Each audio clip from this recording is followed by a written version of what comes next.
No, you haven't read it wrong. I'm going to be running the Vermont 50 this year as opposed to riding it. Everyone, it's Graham Street. You're joining me here for kind of a unique video cast pertaining to running as opposed to cycling. I know most of you know me as the everyday cyclist guy and cyclocore training guy, and it's been 30 years now that I've been an everyday cyclist. I love it. I always will. But over the past 2 years, I've been needing different types of challenges along with my cycling to get me motivated to not only ride better, but to reach outside myself. And this year, actually let me back up. Last year, when I finished the Vermont 50 in a sub 5-hour time for the first time ever, as you know, I've had some good days and some seriously bad days on that course over the years, I told myself if I'm going to come back to Vermont 50 next time, I'm going to come back to run it. And I stuck to my word. I'm signed up for the 50 kilometer. This is not my first 50K. I'm actually now pretty decent runner. And I've turned myself into someone that could barely run 1 mile without falling over in extreme pain just 3 years ago, to now progressively building up my trail running, my strength, my running specific strength, to get ready for the Vermont 50. I know many of you were wondering if I was going to switch over to the 50 miler. I had considered it. I'm in fitness to do the 50 mile, but I'm going to be honest with you. I know that the party after VT50 is pretty cool, and I got like 20, 30 plus friends and customers there from all over. And if I did the 50 mile, I wouldn't be able to see any of them. So for me, it's not just about the run and performing well, but it's also about having fun. What I will let you know is that I'm going to be doing, or at least I'm signed up for, or just put in my ticket for the JFK 50 miler in November, the oldest ultra in the United States. I want to get my feet wet with my first 50 miler, so I'll be updating you on that. Today, my objective is to share with you some things that I keep looking for on the internet, but not really finding. That's a lot about training for 50K or beyond, an ultra, and gear. So I'm going to share with you the gear that I have chosen to use for this year's Vermont 50K. And I'm going to share just a little bit about my training that I've been doing for those of you that are interested. I want you to keep in mind, I know many of you that are probably watching right now are cyclists. You might wonder, why would I want to watch this? You never know what's possible with yourself. If you'd asked me just 3 years ago if I was ever going to run again, having been a pretty aggressive and pretty successful track runner, cross-country runner 15, 20 years ago, I'd say absolutely not. I will never run again. Much like many people thinking, well, my body just can't handle it anymore. I'm getting older. My knees hurt. It messes up my cycling. And I stuck to it. And I went from not being able to run very well at all to really happy with what I'm able to achieve. And in many ways, I'm able to achieve more as a runner than I ever have as a 30-year cycling veteran, having done so many different types of cycling venues, which is kind of ironic. So never close that off. I'm going to get right to it because I know a lot of you are here for the gear. First of all, I'm going to go over, just real quick, the Hokas. I'm mostly a minimalist guy with my running, and I have been since the start. You know, mostly things like the Brooks Pure style shoe, pretty low drop, 4mm drop, low platform. I've always laughed at Hoka, to be honest with you, for the longest time. I've been, running like the Peregrines for my trail shoes. I've been running I ran in the Salomon Ultra last year for both the Nipmuc Marathon, which is my first trail marathon that I did, which I did really well in last year, and the Billmore's Bluff, which is my first 50K that I did last year in 2013. I ran both of those in the Salomon Ultra. Very minimalist shoe, excellent shoe, super light, but broke down on me past mile 20. It just was not enough cushion at all. And one of the things with the Vermont 50 course, having ridden the course so many times now, which is great for me because now I know what to expect. And I know that it's not just a matter of how much elevation gain there is. Even in the 50K, I think it's like 5,200 feet in 31 miles. So pretty good amount of climbing, which is not what concerns me as much. What concerns me is the downhill. Because for every foot traveled up in general, you're going to have at least a foot or more traveled down.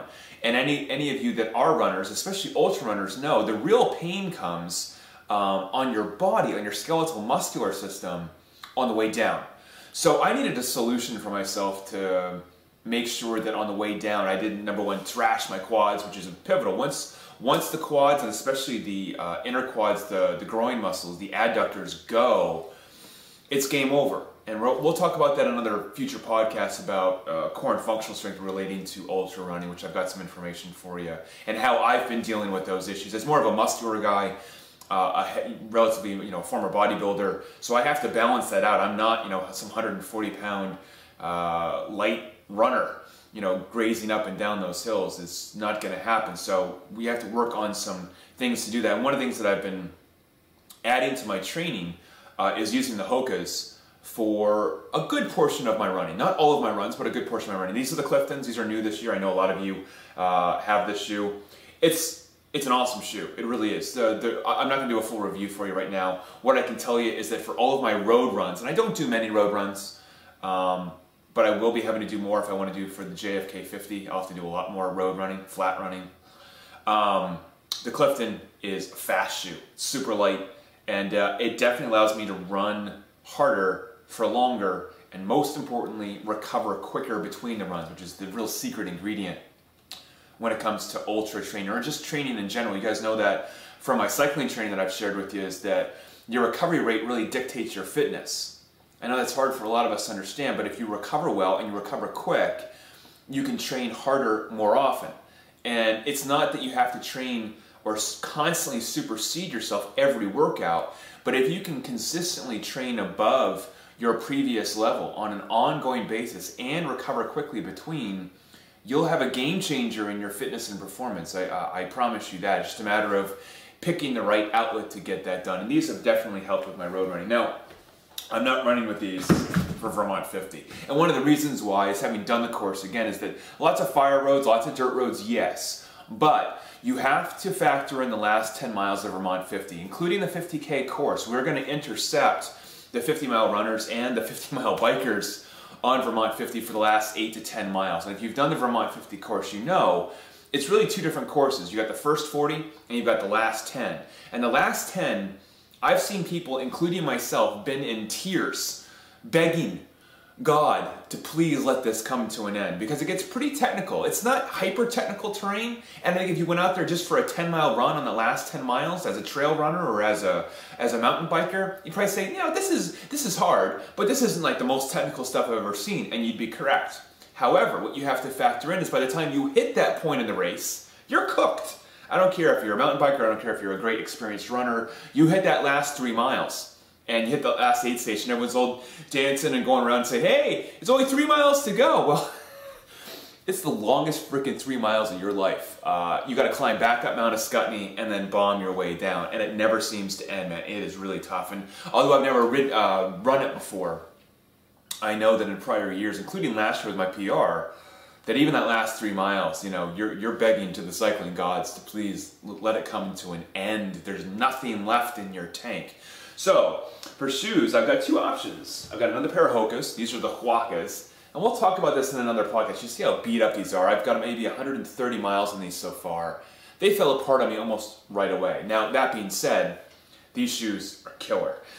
These are probably going to get the nod. These are the Pearl Izumi Trail N2s, which I just recently got. A little bit risky. I've run in the Trail N1s quite a bit, and they're pretty much the same shoe. The Trail N2s, I'm going to talk about here in a minute, are a little bit more cush. So as I told you earlier, the cushioning for the way down is key. So I've been running the Huacas quite a bit now.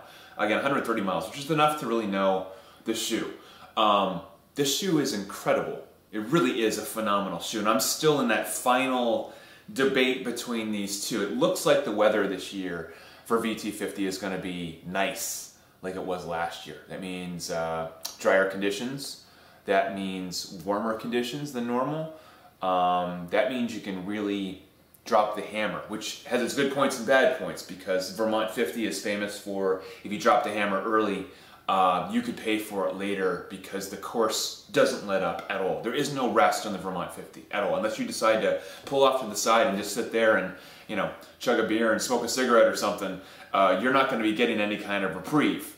You are going to be flat out the whole time, even on the way down. So the Hoka has allowed me to do, I've done some 15, 18, and 20 mile runs in this, both, trail, road, and my favorite, which is road to trail, or trail to road. because it's more similar to what we're going to get for Vermont 50. It's done excellent. The sides are all falling apart on me, so I don't even know if it would hold up for the whole 50 miles at this point, to be honest with you. I thought about getting another shoe, but it's a $150 shoe. I will probably be running in the Huacas for the JFK because it's the perfect kind of all-around shoe.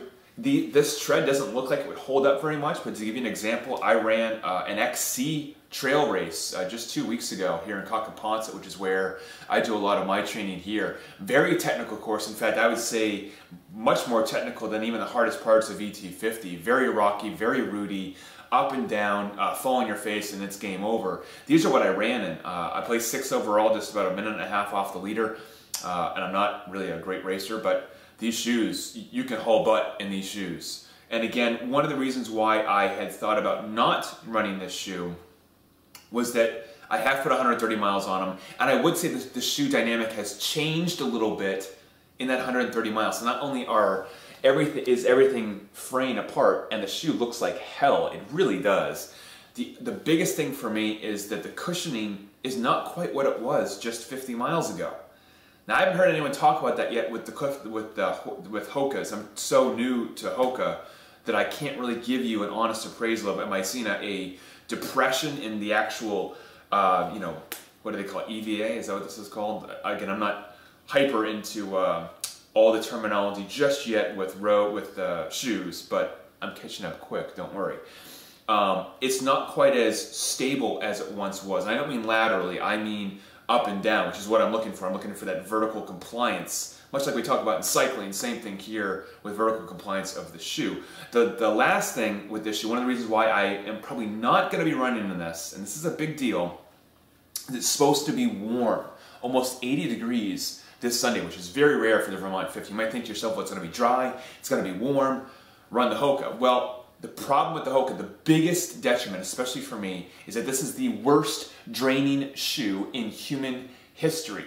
You get a couple drops of water on this thing, in it, and you're going to be sloshing, okay? Now, even though we're not going to be having rain, even though I don't anticipate any mud bogging or running through puddles, I sweat literally like no one else you've ever met on planet Earth, okay? And I know that. And that sweat is going to accumulate in this shoe. And I know that because I've done so many 15-mile plus hard runs on this, that by about 10 miles in, I'm sloshing, which is bearable, but for 30 plus miles over tough terrain, I don't want to be sloshing, okay?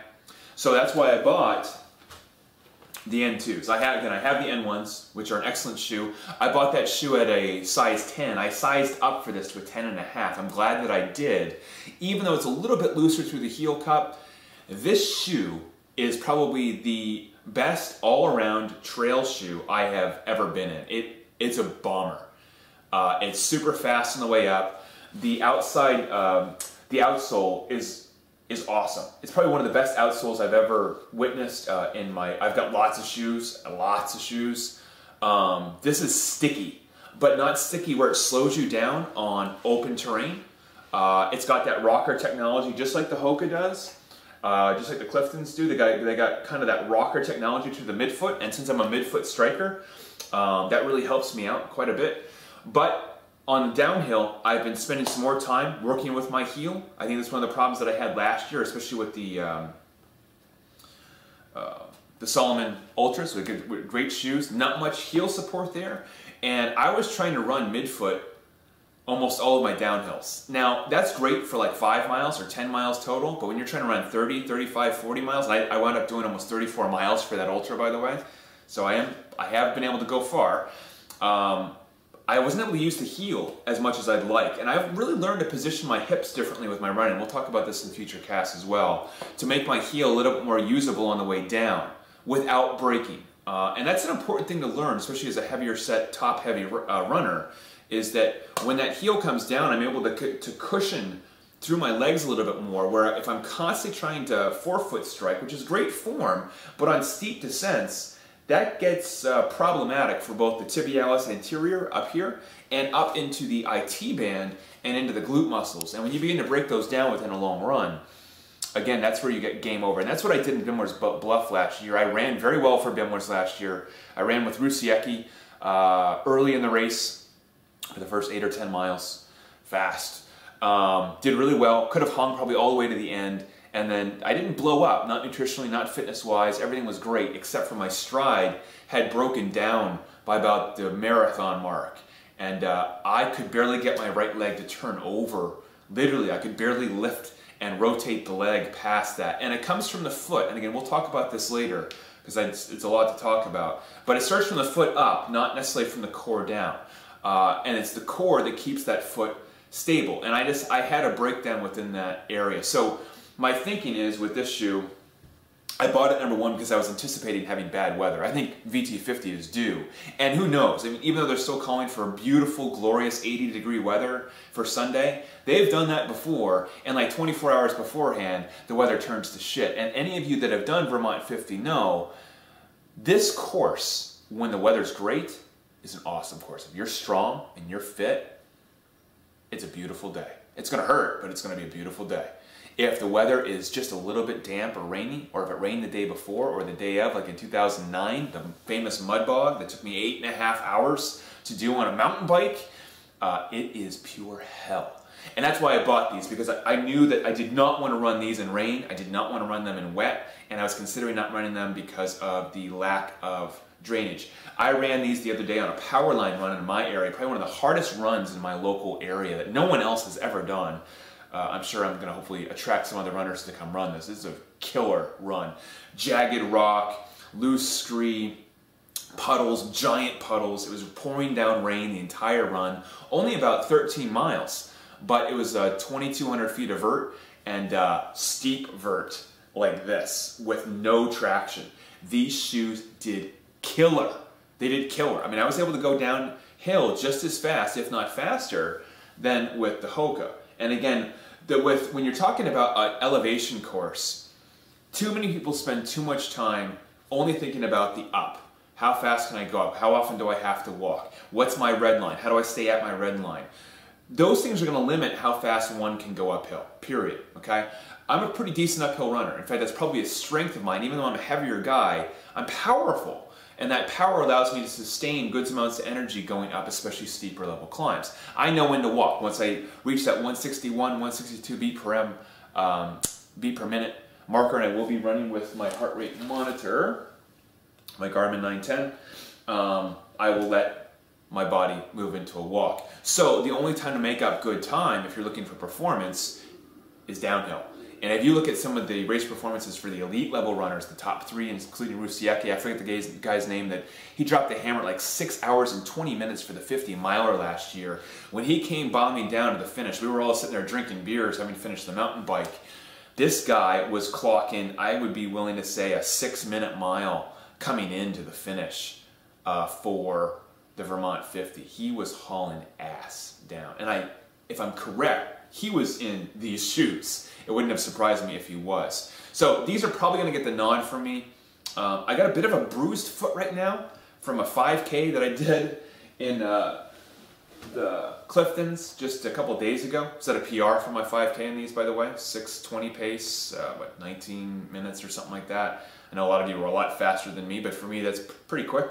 That's what happens when you begin to dramatically change your stride and your roll between something like a 5K flat-out run and an ultra. We'll talk about that more in future things pertaining to ultra-level running.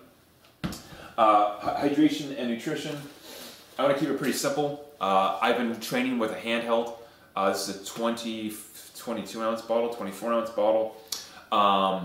Water, a little bit of an electrolyte drink that I use. And then for fuel, I just started recently using the V-Fuel, which I know is really popular in the ultra realm. I've been using MCT oils quite a bit, medium chain triglycerides within my daily use and training. I train, especially lately, the past month, I've been training low. What that means is that I've been purposely removing calories or depleting calories during longer runs and running better. So it's kind of tough as you get close to an event to say, well, I've been training with much less calories. I mean, I've done some runs with literally less than 150 calories total for 15 miles. Virtually nothing but water and fluid intake, and run well. You might think to yourself, well, come race day, why would you change that? Why wouldn't you continue to employ that? Why would you use gels? I've got 6 of them stacked in here, 6, and I'll have 2 more on my shorts, I'll be running in the Brooks Notch 3. These are some of my favorite shorts. One of the reasons why is they're very thin and loose, and because I sweat so much, the sweat accumulates, and I found with heavier shorts, they tend to stick to me too much, and they create like almost like a stiff-legged walk, as opposed to a nice free form. But one of the things I do require within my running is some kind of brief here. I don't like wearing separate liners. So with the brief, it allows me a little bit more support, and I'm going to talk about here what I wear along with that support. In any case, with the V-Fuel, I've used it only once so far. I've used 3 gels in 1 workout, so I kind of overdosed on them just to see how my stomach would handle it. Handled it really well. Really nice formula. The reviews for V-Fuel are fantastic. I'm willing to roll the dice, and mostly because all the other gels that are out on the market, Goos, even Hammer gels, you guys know I'm a big fan of Hammer, this don't sit well on my stomach. This has MCT oil in it, and I think if I'm going to be fueling about every 45 to 60 minutes, I will be running with a more scaled back nutrition plan. I don't eat at the tables, I don't eat the chips, and I mean if my body asks for it on that particular day for whatever reason, absolutely I'll have some chips and a pickle or whatever, absolutely. But I don't plan on it. It's not my game plan. My game plan is to simply run in, be asking for water in, and I'm off. And that's what I've been training, and that's how I've been practicing again and again and again. I usually do most of my ultra running on my own, with loops of about 5 to 8 miles. And I do that because it allows me to run with a handheld, and it allows me to have a station to come back to, which gets your body used to not continuous running. I know most of us that are runners want to be constantly running. That's the best way to get from point A to point B. I would agree with you, except you need to mimic race day. Race day is going to have aid stations, and unless you're going with some kind of vest, which I do have this as an option. This is the Scott Jurek Ultimate Direction vest. I've only done 1 run in this. This was on the Powerline run. The vest is awesome. It really is. I have considered it for VT50, but I think it's a bit of overkill.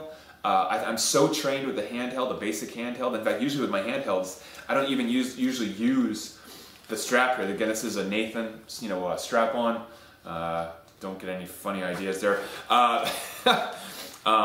This allows me to carry the V-Fuels easier. I've got, like waist packs that I could use, but it inhibits my hip flexion, and that's a big problem for, I think, a lot of runners. Well, again, we'll talk about this later, is when you get something pinching into your hip flexor, whether it's a tight waist strap or it is a something you are wrapping around your waist. You need to consider what that does to your biomechanics of your body. One of the reasons why I like this vest here is that it's really high up on my sternum, and it goes across my serratus and through my big rib cage. I've got a pretty hefty rib cage, and I've strengthened that with my running and with my my ultra core training, which we'll talk about later as well. And that allows me to carry more weight where it's not as inhibitive on my running form. And since I'm not, an A-level runner, protecting my form is critical, because once the form begins to break down, once the core begins to break down at mile 20, 22, 24, 28, 30, 30 plus, and you runners know what I'm talking about, once the form begins to break down, it doesn't matter how much aerobic fitness you have, you will see a drop off in heart rate, and you'll see a drop off in pace, and you'll see an increase in pain. And the increase in pain is coming because basically your foundation has fallen apart. So when you pick your things you want to use, keep in mind the importance of your form. If you can protect your form, almost like a defensive linebacker protecting a quarterback, you want to make sure that you're trying to protect that from collapsing, because it's going to give you a better opportunity to not fall apart. And speaking of that, so here's my nutrition and whatnot. Protecting my form. Now, again, usually I try to run as natural as possible, so no calf sleeves, no protection through the quads. I'd say 90% of my running this year has been what I would call naked, so other than a pair of shorts, and usually that's about it. I actually don't even like running in a shirt, but obviously with races you have to, which sucks, because for me the sweat accumulates, it gathers. Even with a great dry fit shirt, I sweat so much that it creates weight, it creates an imbalance for me, but it is what it is. So to protect my form, especially for something like the VT50, which is either up or down, up, down, up, down. And these descents are long. The descents can be up to 1.5 miles. I think almost topping at 2 miles in total descent time. That's quite a bit for a lot of us. I mean, I've got good hills here, but none of mine are in the 2-mile realm going downhill. So I want a little bit more support, and I've been training the past couple weeks with some compression sleeves for the calves. I'm using Compress Sport. I have some other ones that I use from other brands. These are European. These are from Switzerland. You can buy them here in the States now. A lot of the European elite level runners wear this. I like them. I like them a lot. Again, I'm a pretty muscular guy, so I have a lot of top heavy weight. Although I used to have some plantar fasciitis I've dealt with over the years, I have nipped that pretty well. My calves are big. They're really strong. But they're also really strong. And because they're muscular, because they're strong, I know it seems odd, they're more prone to cramping, they're more prone to problems. And many of you that are larger runners need to consider that the larger you are, the more muscle you'll have, which is great in one way, but a hindrance in another. And there's only so much muscle I can lose, okay? I'm down to like 162 pounds. I'm normally like 180. I can get down to like 158 without, you know, if I remove beer, which, you know, not gonna happen. So I have to balance that out. So I'm gonna be wearing these on my calves. And this is new for me this year, are the quad sleeves. This is the same company, Compress Sport. I know some of you have seen these online. You don't see many people running in these. These will get hiked up over my internal briefs. So these are really thin internal briefs. I will hike them up and over so they stay nice and stable. And there's the quad sleeve. Now I ran the Powerline run just recently in these, and I've run 2 short runs in these. They're awesome. One of the reasons why I don't wear a full leg sleeve, and I do have full leg sleeves, is that I don't want the knee to be touched. I want the whole area around the knee to be wide open because it allows for natural range of motion. What these are helping me do is contain my massive quads. Again, I've got those big bodybuilder-like quads, so containing these is important, okay? Because these start slapping around and getting their asses kicked because they're so big on the way down. So again, they're very strong, very powerful, but you put me out in the long distance and now they create a bit of a problem. And again, they're not gonna get any smaller. They're only gonna get larger as I get stronger. So that's just how I'm built. I'm not gonna apologize for that. So I need to find a way to balance that out. And these are gonna help me do that. The Powerline run that I did, the first thing I noticed was I felt a little bit more springboardy on the way up. The climbs. It helped me literally lift up easier. It brought a lot of energy up into my core, which I have a very strong core. It allowed me to use that core a lot better than I had previously. And on the way down, yeah, it's a game changer. Protecting the IT band here and the glute muscle here is pivotal. I have a little bit of protection here on the glute and a lot of protection here through the vastus lateralis or the lateral quad and into the IT band. Okay, which is that lateral support. And again, this is what happened to me last year in VT50 is I had done Nipmuc, I had done Vermont 50. A week later, I did the Nipmuc Marathon, my first time ever doing the Nipmuc, which is a 30-year, very hard trail marathon, very hard, probably one of the most coveted trail marathons on the East Coast. I did top 10, I finished in 9th place, which was very unexpected for me. Had a blast, very hard run. Took a little bit of recovery, and then 2 weeks later I did the Billings Bluff 50K, and I think that was a huge stress load. I would never usually do that kind of stress load in a 3-week cycle, but that's what I did. And by the time I got to Billings Bluff, I ran very, very well, except for the last 10 where I was basically screaming in agony, blistering pain because of the breakdown here from the lower leg up and into the core. And that came from a little bit of lack of conditioning for that distance. Obviously, I had just gotten into it. I was also not expecting as much twisting and turning up and down as Billings Bluff actually had. And something like this could have helped me. Could it have solved the problem entirely? We're going to find out Sunday at VT if this is really worth the investment or time. Because these things aren't cheap. But if they can help me recover quicker, I'll tell you this. I did a 15-mile killer run on Saturday, this past Saturday, with about 2,500 vert. Very steep terrain, very strong 50K level pace. Next day, with less than 24 hours recovery, I went and I did that Powerline run on these shoes in the pouring down rain. Again, another 2,200 feet of vertical gain. Very tough terrain. Very humid that day, aerobically just shut me down by the last mile or two, but didn't think too much of it. It wasn't a fitness problem, it's basically I just can't breathe in 98% humidity, not many of us can. Still ran well, and then I dropped the hammer and set a 5K PR the very next day with no soreness at all, and I had been wearing these. So technically on paper I should have been wrecked. I should have been. That was 1, 2, 3 in a row. And not only was I not wrecked, by the time I hit the 5K and dropped the hammer, I felt like I hadn't run at all, which is a good sign of peak fitness, but also a good sign that other things are helping you to recover. So I'll give you more updates for all of you runners that are watching after VT 50. I'll give you an update on I'll give you a full race report as I always do on the Everyday Cyclist podcast. Again, I know it seems odd for many of you if you have watched all the way through and you are just a pure cyclist that I'm deciding to bridge over a little bit. I'll be honest with you.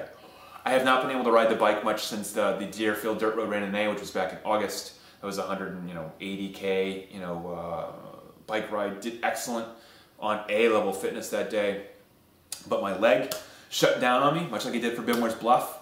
I think it has a lot to do with the fact that when we're talking about ultra running, okay, we're talking about a shorter stride gait, okay? So it's not wide open. It's a little bit shorter. It's a little bit of a daintier gait. And what I mean by gait is the biomechanics of your body begin to shrink down a little bit.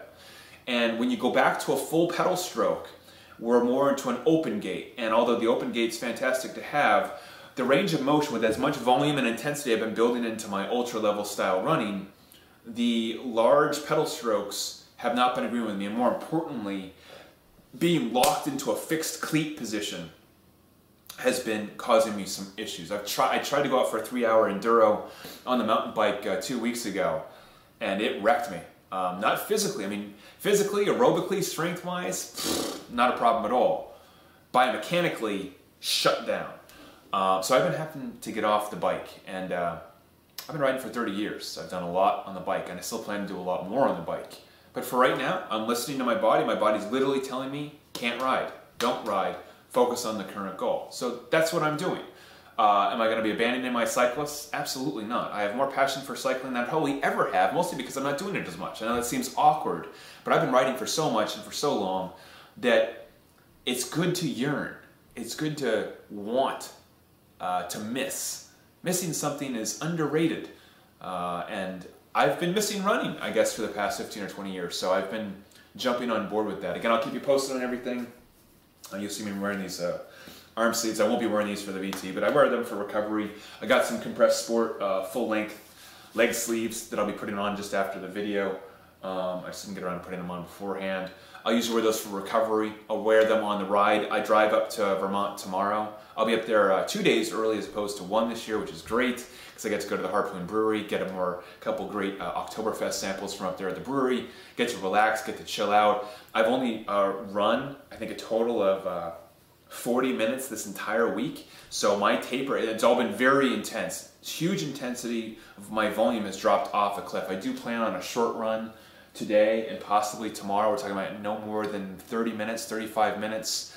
Good clip, in, out, and more recovery. I'm as fit as I can possibly be for this event. I'm having as much fun as I've had in a long time training for something. So that part's the best part. Hope these tips are helpful. If you got questions or comments, please leave them below here on my YouTube channel.